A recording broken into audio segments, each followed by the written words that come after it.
Tema: el Cristo de la profecía. En este tema vamos a mirar todos y cada uno de los versículos en el Antiguo Testamento que nos hablan acerca de Cristo y de su venida.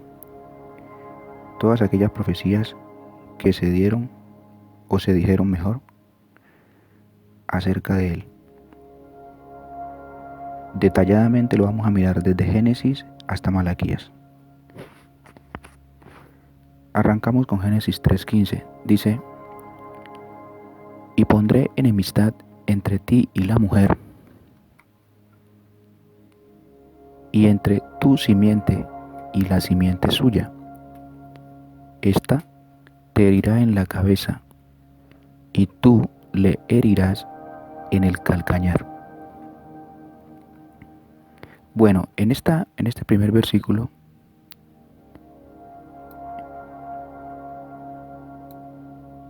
vemos que es la primera promesa mesiánica y una de las aseveraciones más concisas del Evangelio que podamos hallar.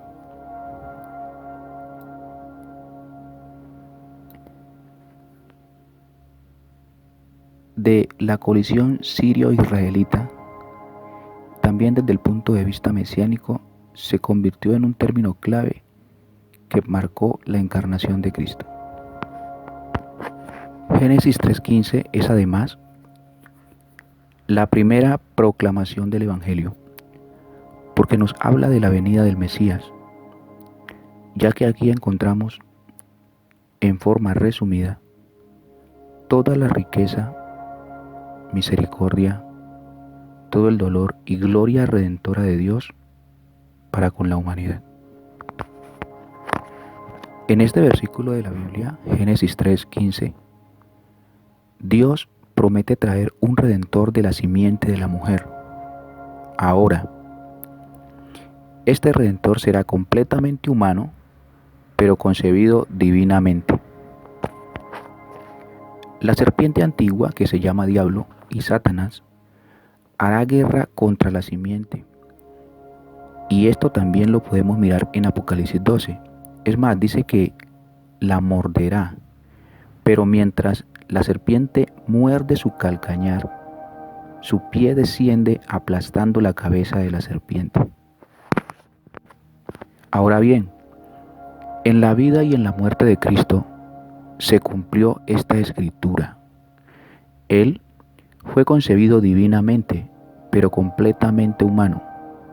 Derrotó y exhibió públicamente a los poderes del infierno mediante su vida, su muerte y su resurrección, como lo dice Colosenses 2:15.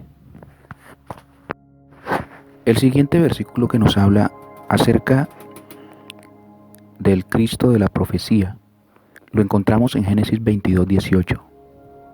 Dice: en tu simiente serán benditas todas las naciones de la tierra, por cuanto obedeciste a mi voz. En este versículo de Génesis 22:18, lo más relevante es la confirmación del pacto debido a la obediencia de Abraham. Seguimos con Génesis 49:10. Este verso dice: no será quitado el cetro de Judá, ni el legislador de entre sus pies, hasta que venga Shiloh, y a él se congregarán los pueblos. Shiloh nos dice que Shiloh era una de las ciudades donde se colocó el tabernáculo, según Josué 18:1. Aquí, en el libro del Génesis, parece ser un nombre propio o título, el cual los creyentes generalmente aceptan como una designación mesiánica de Jesús.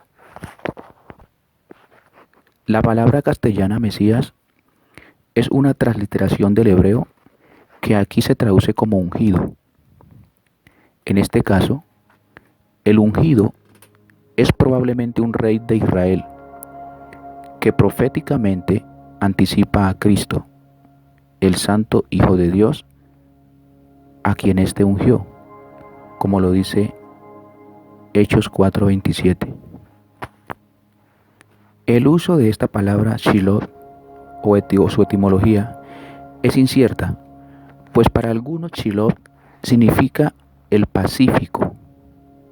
Según otro punto de vista, Shiloh es un sustantivo con un sufijo pronominal que debe entenderse como su hijo, su hijo. Por lo tanto, los príncipes y los legisladores no se apartarían de Judá hasta que viniera su hijo al que pertenece. En español, Sheloh podría entenderse como a quien pertenece el dominio, de quien es el reino o aquel que tiene el derecho a reinar. Y véase particularmente Ezequiel 21:27 como complemento.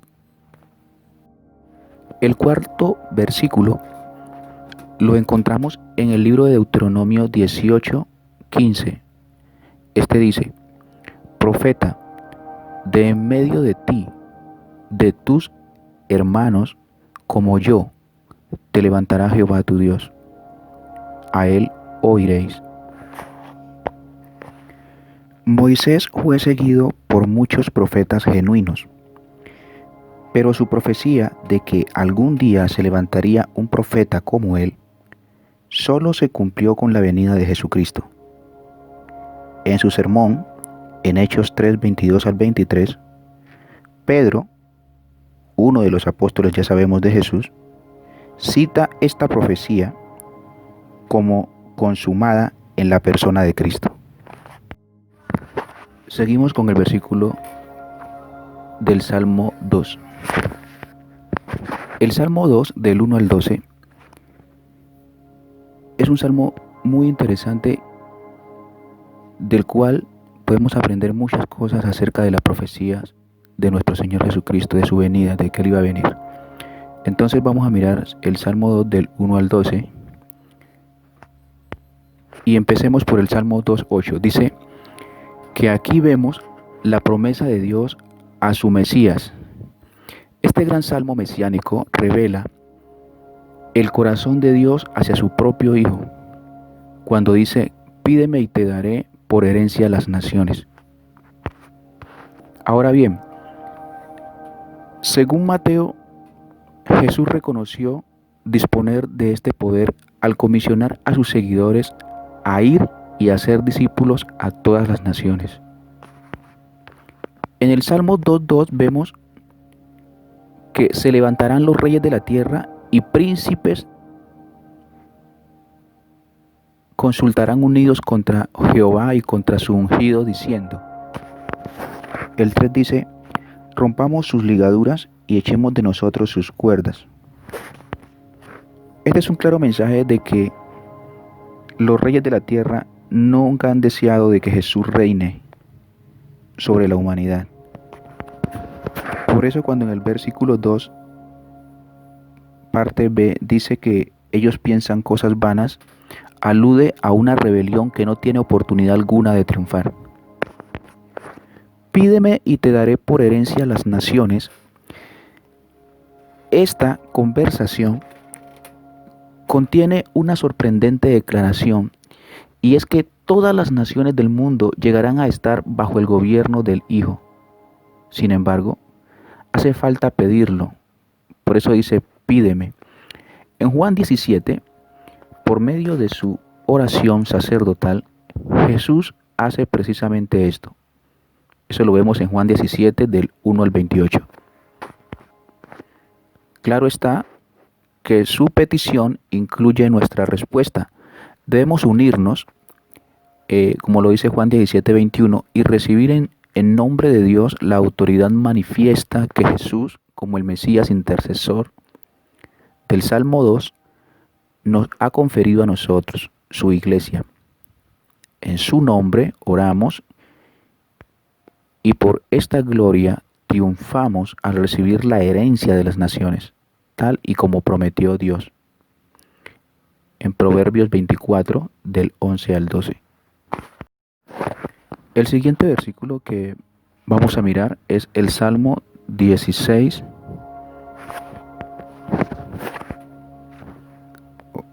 Salmos capítulo 16, versículo 10. Dice: porque no dejarás mi alma en el Seol, ni permitirás que tu santo vea corrupción. Seol quiere decir dominio de los muertos. David no solo expresa su fe de que la muerte no lo separará de Dios, como lo dice Romanos 8, 38 al 39, y esto también está para todos los cristianos, sino que proféticamente declara que su santo, o sea Jesús, será resucitado de entre los muertos físicamente sin corrupción. Este fue el extraordinario anuncio de Pedro el día de Pentecostés, como lo dice Hechos 2 del 25 al 31. Continuamos en la lista con el Salmos 45, 2, que dice: eres el más hermoso de los hijos de los hombres, la gracia se derramó en tus labios, por tanto Dios te ha bendecido para siempre. Este Salmo 45:2 se cumplió en el Nuevo Testamento en el libro de Lucas 4:22. Además, todo el Salmo 45 es una emotiva canción de bodas y prefigura proféticamente la relación de Cristo con la iglesia.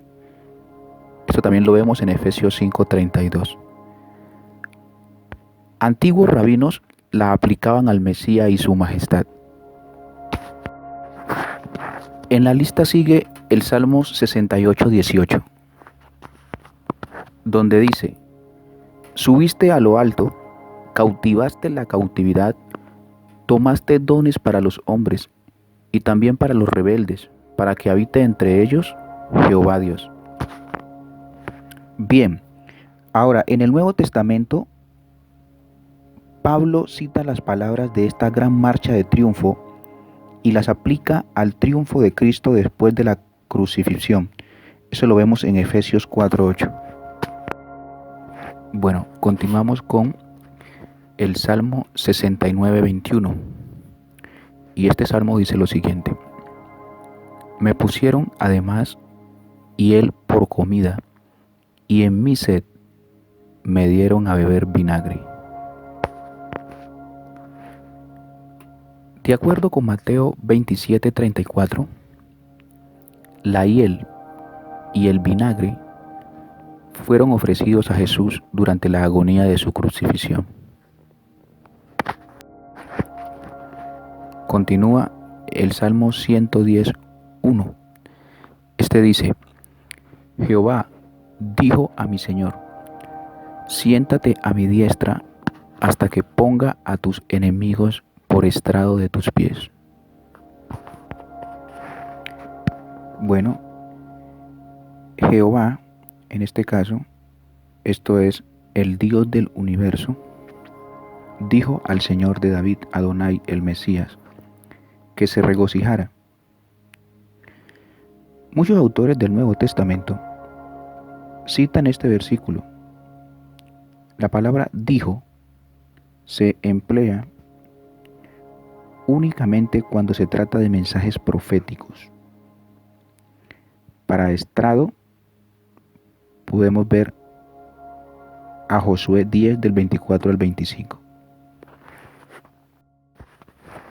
Continúa el Salmo 118:22.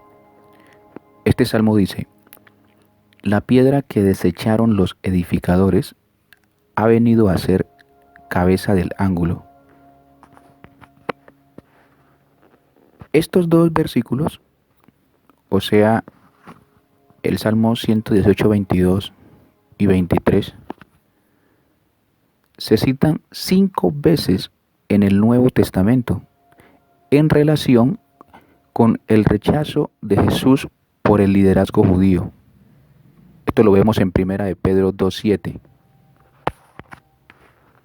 El rechazo es algo duro para quien lo experimenta, pero es maravilloso cuando Dios lo transforma en algo bueno.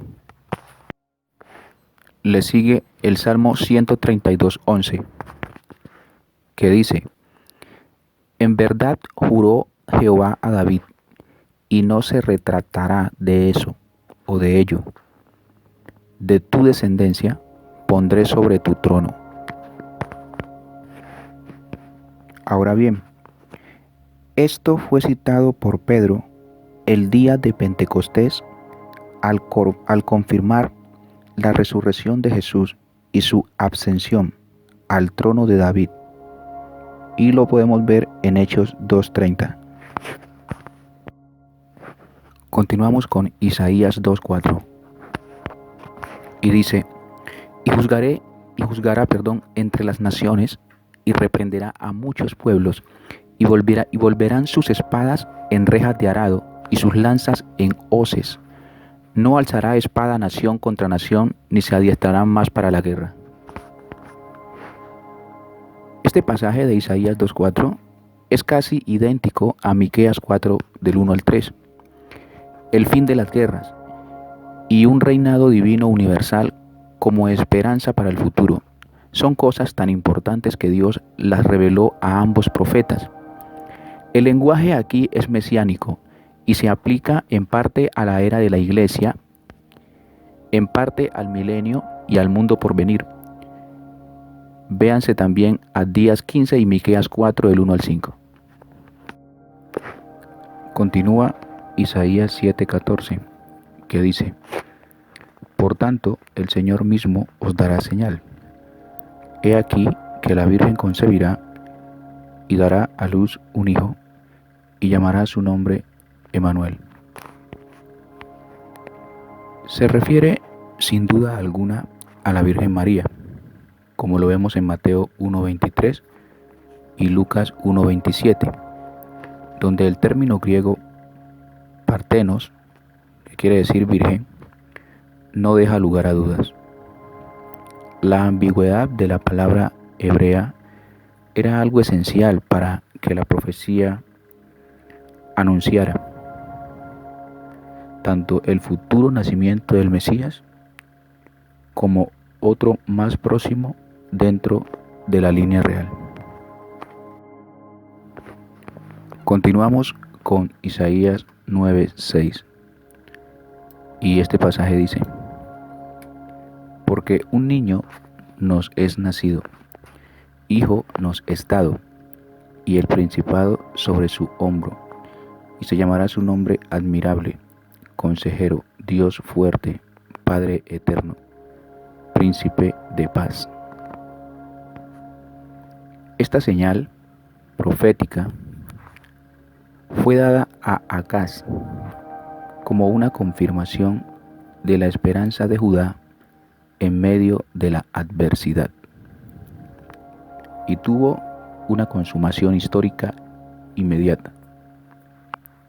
Su uso en el Nuevo Testamento demuestra que también tuvo un significado mesiánico.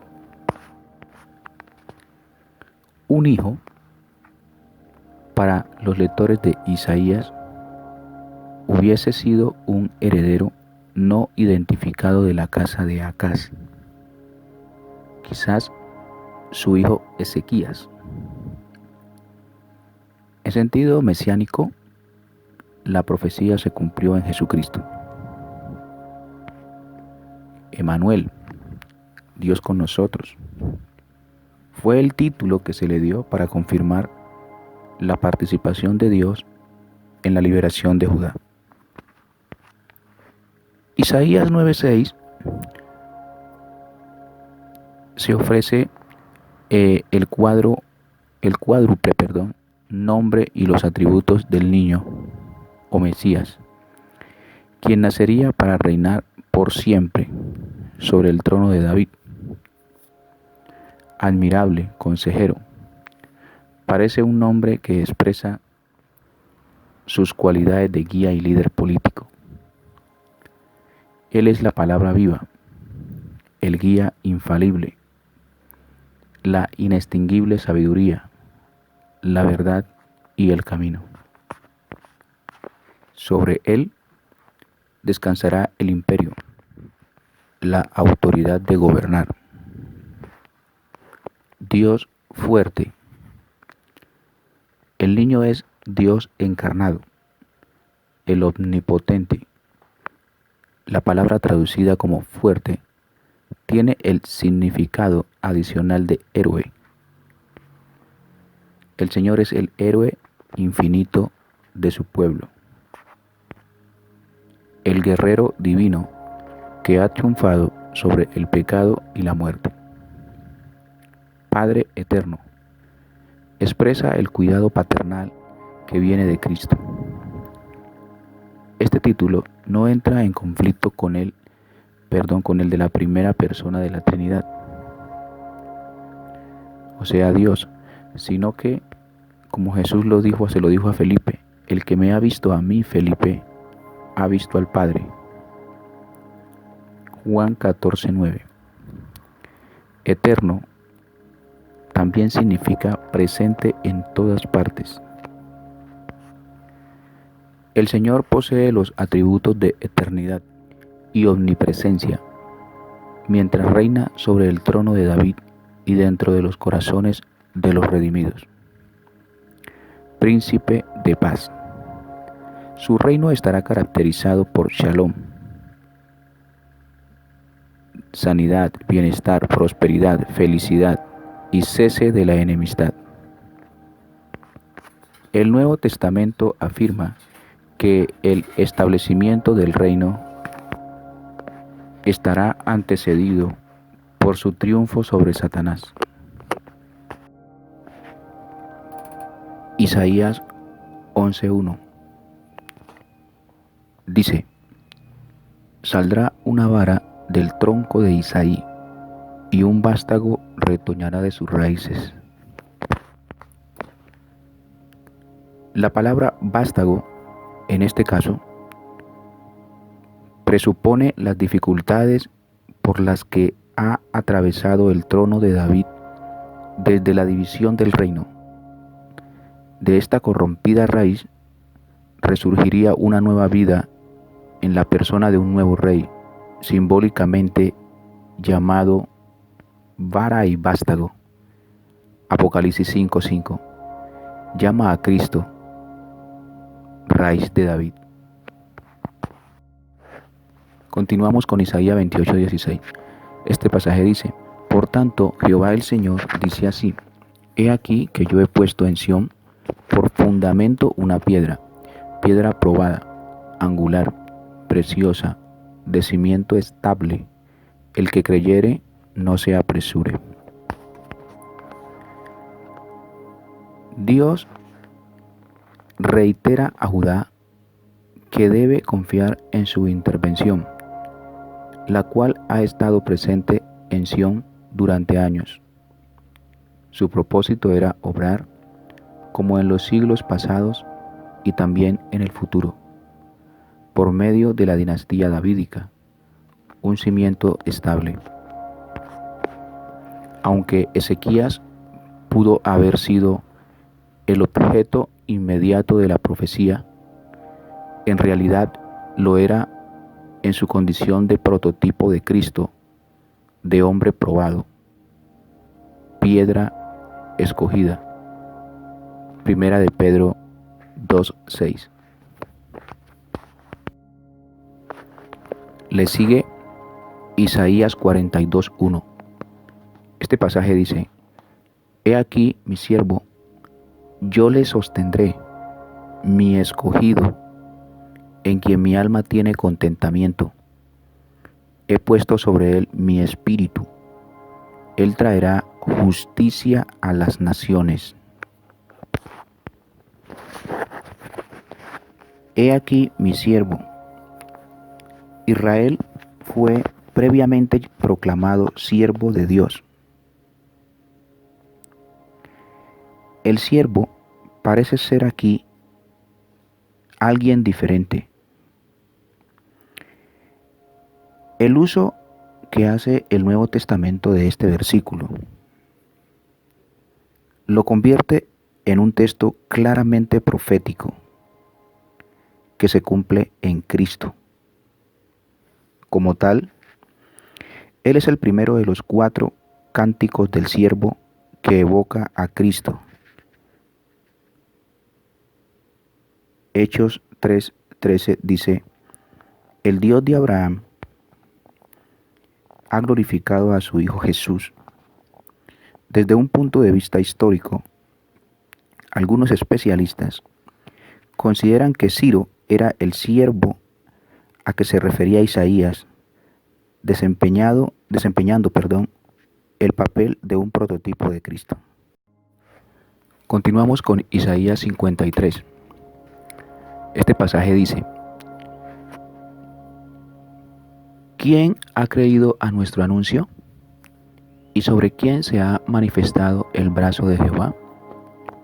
Subirá cual renuevo delante de él, y como raíz de tierra seca, no hay parecer en él, ni hermosura le veremos, mas sin atractivo para que le deseemos. Despreciado y desechado entre los hombres, varón de dolores, experimentado en quebranto. Y como que escondimos de él el rostro, fue menospreciado y no lo estimamos. Ciertamente llevó él nuestras enfermedades y sufrió nuestros dolores, y nosotros le tuvimos por azotado, por herido de Dios y abatido. Mas él herido fue por nuestras rebeliones, molido por nuestros pecados. El castigo de nuestra paz fue sobre él, y por su llaga fuimos nosotros curados. Todos nosotros nos descarriamos como ovejas, cada cual se apartó por su camino.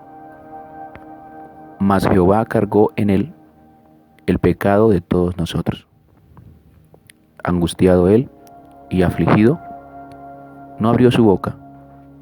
Como cordero fue llevado al matadero, y como oveja delante de sus trasquiladores, enmudeció y no abrió su boca. Por cárcel y por juicio fue quitado, y su generación, ¿quién la contará? Porque fue cortado de la tierra de los vivientes, y por la rebelión de mi pueblo fue herido.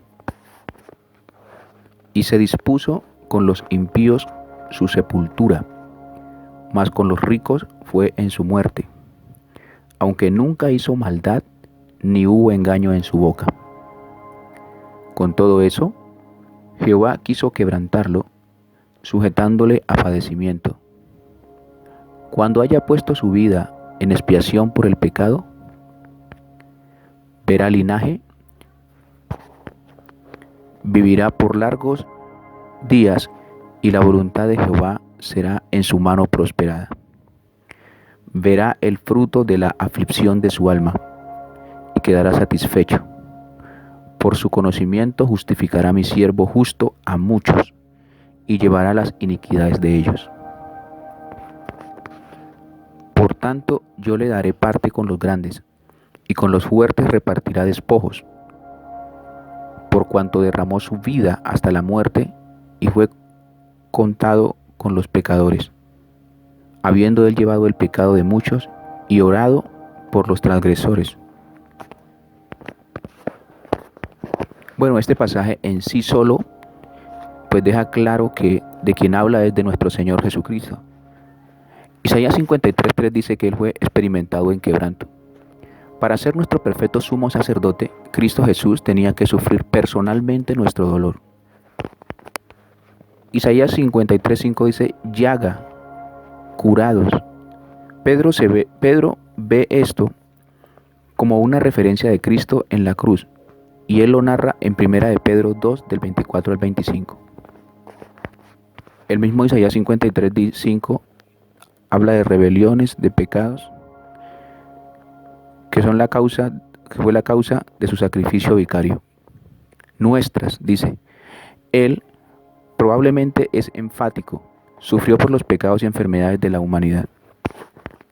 el pronombre es enfático, o sea que Él sufrió por los pecados y enfermedades de la humanidad. Isaías 53:7 dice, no abrió su boca. Proclamación de la completa sumisión del siervo. El evangelista Felipe leyó este versículo al eunuco etíope y lo condujo a Cristo en Hechos 8:22. En Isaías 53 del 8 al 9 dice, aunque nunca hizo maldad. Esto alude a la inocencia de Cristo, pese a la cual fue víctima de tan gran injusticia. Ricos, habla de ricos en su muerte.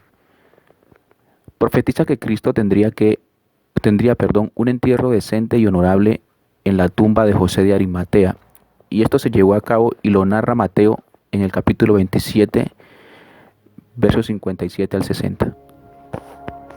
53:10 dice, expiación por el pecado. La muerte de Cristo en la cruz constituyó una infinita ofrenda vicaria, la única que podía expiar los pecados de la humanidad. El mismo Isaías 53 dice que viviría por largos días.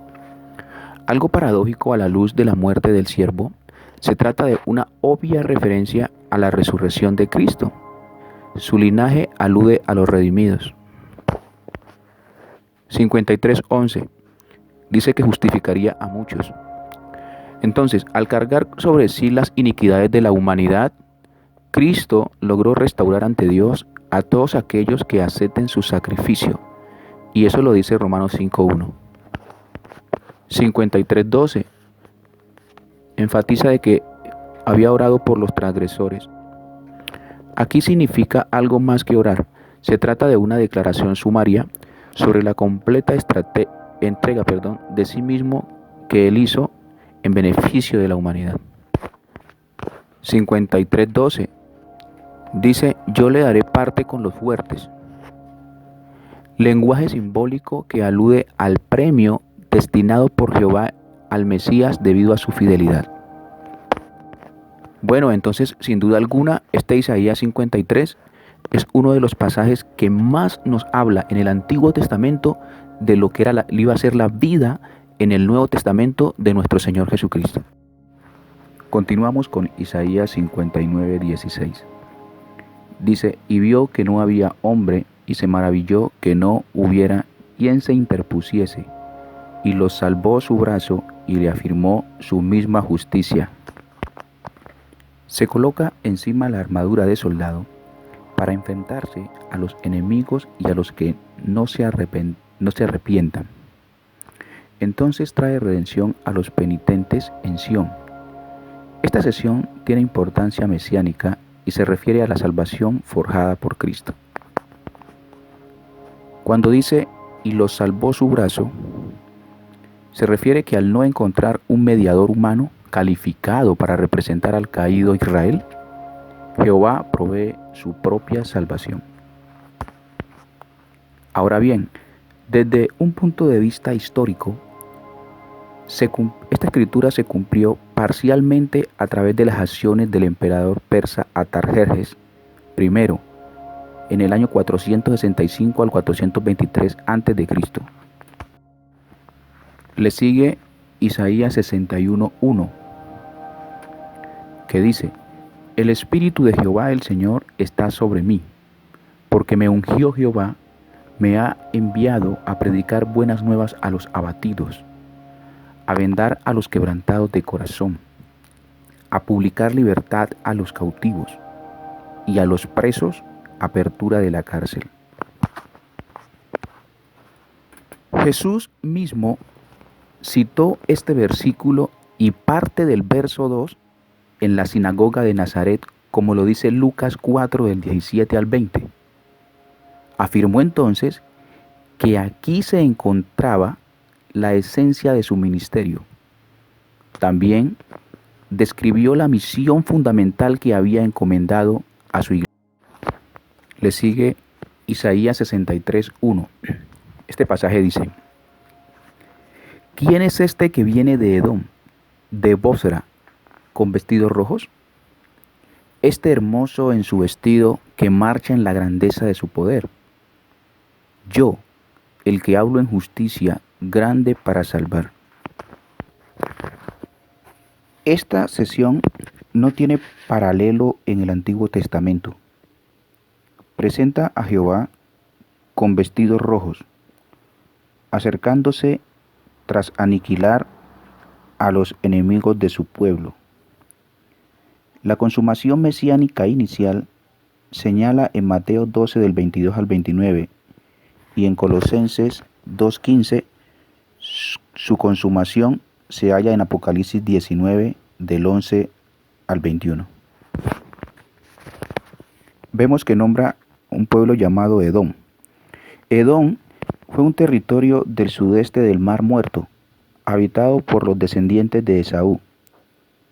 El nombre de Edom significa rojo. Ese pueblo se mantuvo en constantes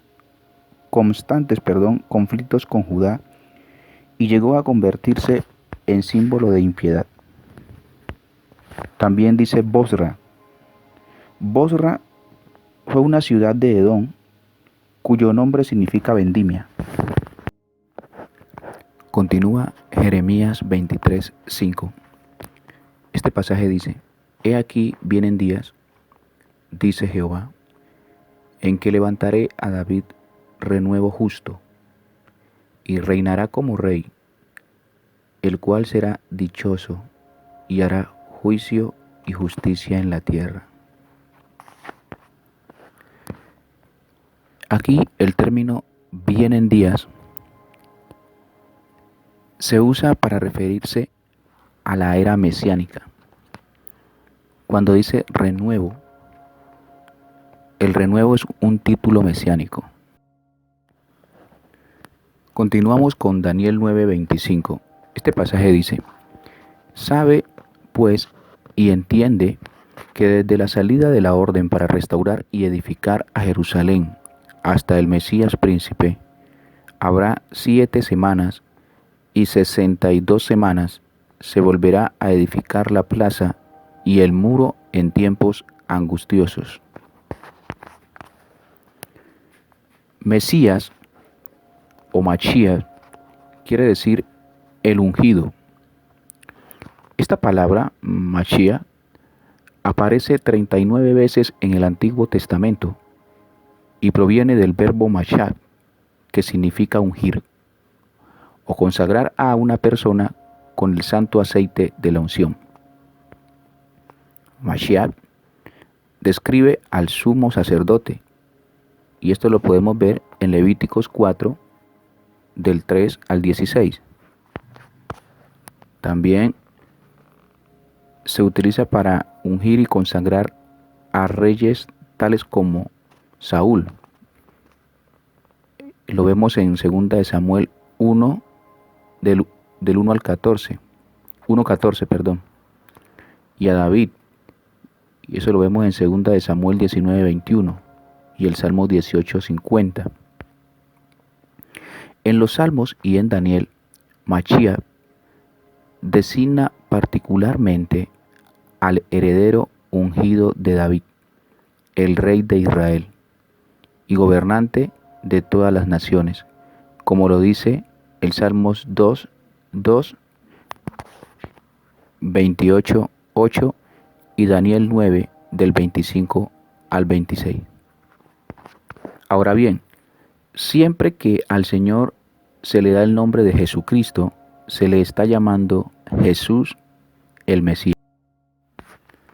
Continúa Miqueas 5:2. Este pasaje dice: Pero tú, Belén, Efrata, pequeña para estar entre las familias de Judá, de ti me saldrá el que será Señor en Israel, y sus salidas son desde el principio, desde los días de la eternidad. Belén significa la casa del pan y el sitio natal de la dinastía davídica. Muchos judíos contemporáneos de Jesús consideraban esto una señal mesiánica y creían que el Mesías nacería en Belén. Mateo 2, del 5 al 6, Juan 7, 41 al 42. Efrata es un término comparable en nuestros días al nombre de un distrito o inclusive de un pueblo. El término el que será Señor en Israel, he aquí una de las grandes profecías acerca de Jesús proclamada 7 siglos antes de que se consumara de forma explícita y exclusivamente en su persona. Cuando dice desde el principio de los días de la eternidad, aunque alude que aunque la línea del Mesías podía ser trazada hacia atrás, hasta su antecesor David, sus raíces se remontan hasta la eternidad. Continúa Ageo 2:7. Dice, y haré temblar a todas las naciones, y vendrá el deseado de todas las naciones, y llenaré de gloria esta casa, ha dicho Jehová de los ejércitos. Cuando en este pasaje dice, y haré temblar a todas las naciones, alude al juicio final de Dios antes del arribo del mundo por venir. Cuando expresa el término y llenaré de gloria esta casa, se refiere en parte a la dedicación del templo de Zorobabel, aunque también anuncia la futura presencia de Dios en los templos humanos por medio de Jesucristo. Y esto lo vemos en 1 Corintios 6, 19 al 20. Continuamos con Zacarías 3:8. Este pasaje dice, escucha pues ahora, Josué, sumo sacerdote, tú y tus amigos que se sientan delante de ti, porque son varones simbólicos. He aquí yo traigo a mi siervo el renuevo. En este pasaje, la limpieza de Josué simboliza la limpieza del pueblo de Dios de sus pecados. Esta limpieza tiene lugar por medio del siervo, el renuevo de Dios. Definitivamente un tipo de Cristo. Cuando Cristo vino por primera vez para limpiar al Israel histórico, o sea Israel, desconoció su verdadera identidad. En su segunda venida, lo recibirá como su Mesías. Mientras tanto, Jesucristo limpia a su Israel espiritual, o sea, la iglesia. Podemos mirar también Zacarías 6 del 12 al 15. Al echarle un vistazo a Zacarías 6:12, específicamente sí dice un renuevo, y este es un nombre aplicable a nuestro Señor Jesucristo, o sea que hace referencia a Él. Continúa Zacarías 6:12. Este pasaje dice, y le hablarás diciendo, así ha dicho Jehová de los ejércitos, diciendo, he aquí el varón cuyo nombre es el renuevo, el cual brotará de sus raíces y edificará el templo de Jehová. Un renuevo. Cuando en este pasaje dice de un renuevo, es un nombre aplicable a nuestro Señor Jesucristo, o sea, que hace referencia a Él. Le sigue Zacarías 9:9, que dice, alégrate mucho, hija de Sión, da voces de júbilo, hija de Jerusalén. He aquí tu rey vendrá a ti, justo y salvador, humilde y cabalgando sobre un asno, sobre un pollino, hijo de asna. No sabemos a qué acontecimiento histórico específico habría asociado Zacarías esta profecía. Lo que sí está claro es que Mateo la vincula con la entrada triunfal de Cristo en Jerusalén, y esto sí se cumplió y lo dice Mateo 21:5. Esta clara predicción de aquel acontecimiento fue pronunciada unos 400 años antes de que tuviera lugar. Continuamos con Zacarías 11:12.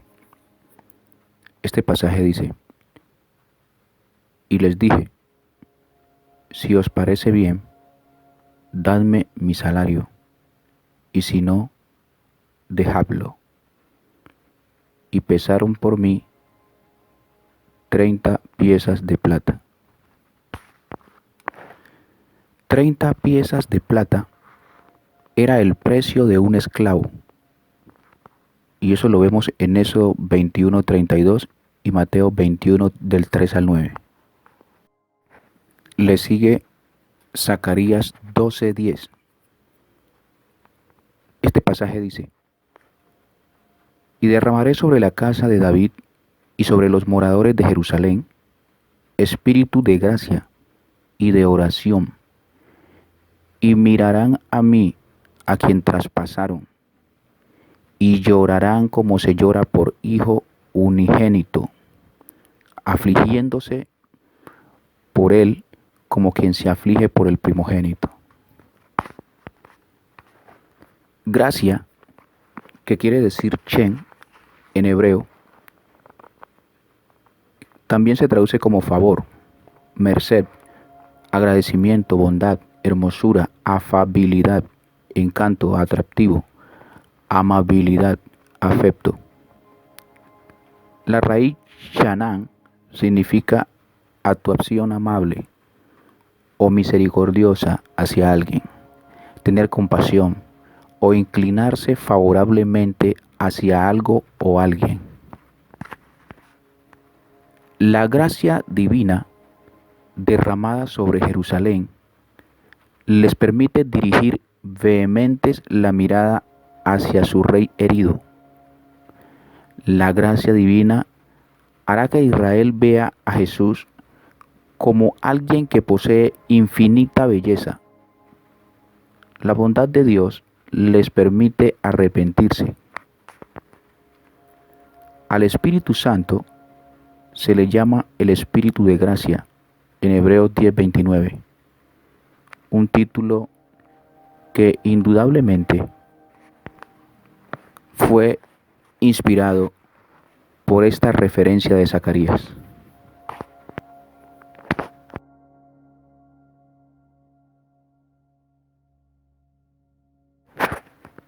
Continuamos con Zacarías 13:7.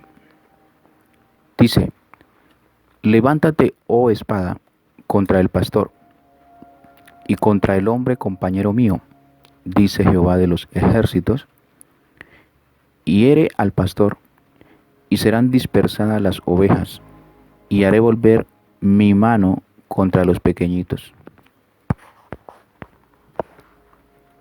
Este término, hiere al pastor y serán dispersadas las ovejas, fue un trágico principio que se comprueba una y otra vez en la historia de la iglesia.